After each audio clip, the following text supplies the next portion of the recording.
ústné. Loki dostal.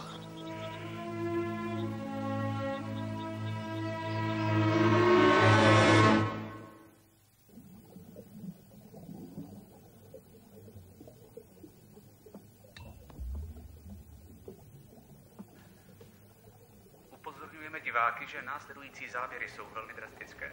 Úřady zveřejnily dramatický záznam pořízený v potopených troskách letu 815 společnosti Oceanic. Národní komise pro bezpečnost dopravy zřídila horkou linku pro rodinné příslušníky obětí havarovaného letadla. Komise zároveň zahájila proces identifikace obětí. Máme potvrzeno, že toto je pilot letadla, kapitán Seth Norris. Komise v prohlášení uvedla, že, citujeme, vzhledem k hloubce, v níž se vrak nachází, by vyprošťování bylo prakticky nemožné. Můžeme jen doufat, že identifikace umožní rodinám obětí navždy se svými blízkými rozloučit. Konec citátu.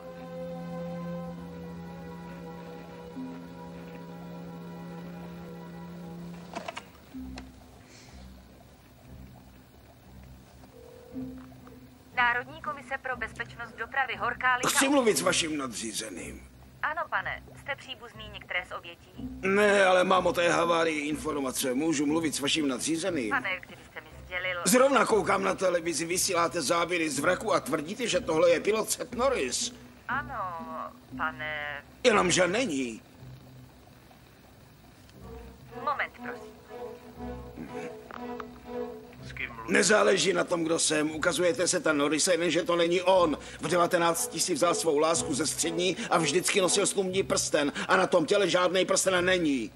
Pravděpodobně se mu sesmekl. Říkám vám, že to není on. A jak vlastně tohle všechno o kapitánu Norrisovi víte? Let Oceanic 815 jsem měl toho dne pilotovat já.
To jsou oni. To je někdo z mého týmu.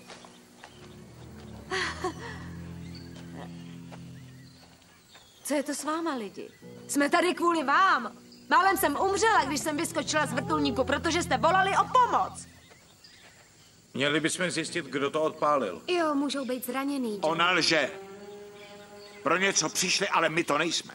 Pokračujeme podle plánu. No jasně, kdo by se hádal s velkým duchem Walt? Víte co? Dělejte, co chcete. Chci, abys šla s námi. Já tě nežádám o svolení. A jestli si myslíš, že mi zabráníš návratu k týmu...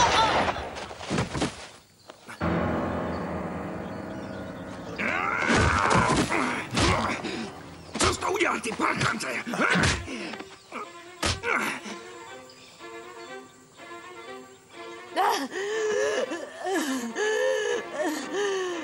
Vesta! Vesta! Vesta!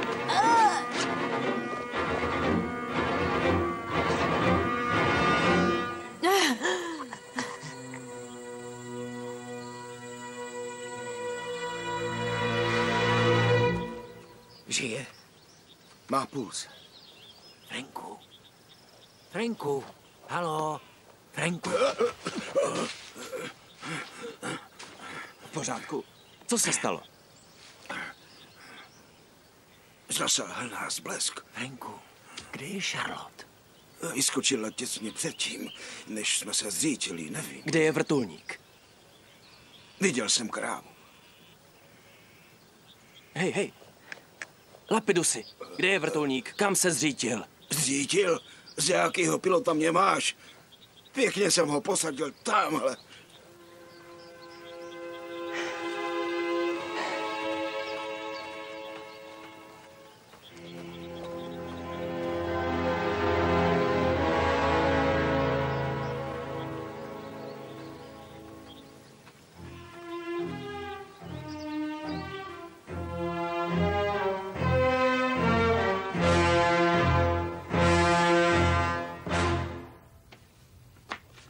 Takže tohle je ten tým? Seznámila se s jejich profily? Bohužel ano. Při vší úctě jsou to na podobnou misi nevhodné typy. Žádný z nich nemá zkušenosti z terénu. Vojenský výcvik. Nemůžeš je tam vysadit bez ochrany. Bude to katastrofa. Oni nejsou bez ochrany, mají tebe. Nedokážu dělat zázraky. Tvá skromnost je v skutku okouzlující. Tohle je riskantní operace na nestabilním území. A ještě budu muset dělat chůvu cvokovi, vymítači duchů, antropoložce a ochlastovi. Taky je to vynikající pilot. Je to hloupost. Co když tam najdem trosečníky z 815? Nikdo to nepřežil. Ano, já vím. Ale co když přece? Havárii letu 815 nikdo nepřežil. Na nic se neptej a dělej, nač jsme tě najali. Každý člen týmu byl vybrán za konkrétním účelem. Vše závisí na tobě. Dostaneš je tam i zpátky a postaráš se, aby nikdo nezemřel. Myslíš, že to zvládneš? Jasně. Proč ne?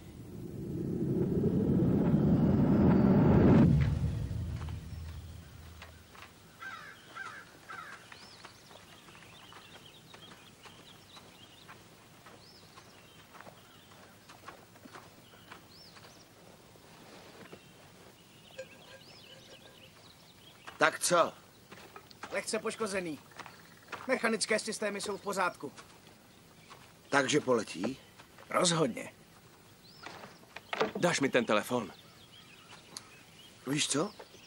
Dostaneš ho, když řekneš, co tu děláte. Řeknu, když mi dáš ten telefon.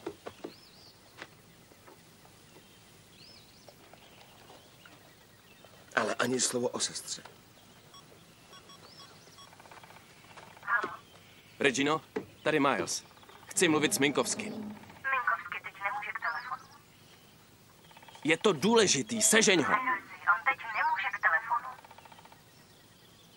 Tak ať mi zavolá, až bude moct. Musím končit. Moment, co to s ní děláte? Bereme ji sebou. Jaký to má smysl? To není Naomi, je to jen tělo.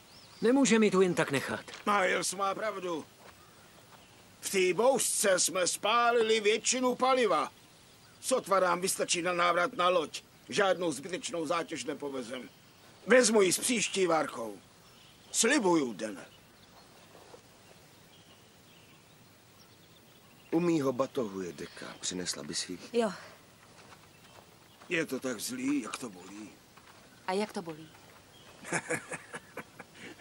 Jakže se jmenuješ? Juliet. Juliet. Juliet jak? Juliet Berková. Juliet Berková. Ty jsi v tom letadle nebyla. Milesi! Jo? Tohle je Juliet. A v tom letadle nebyla. Co?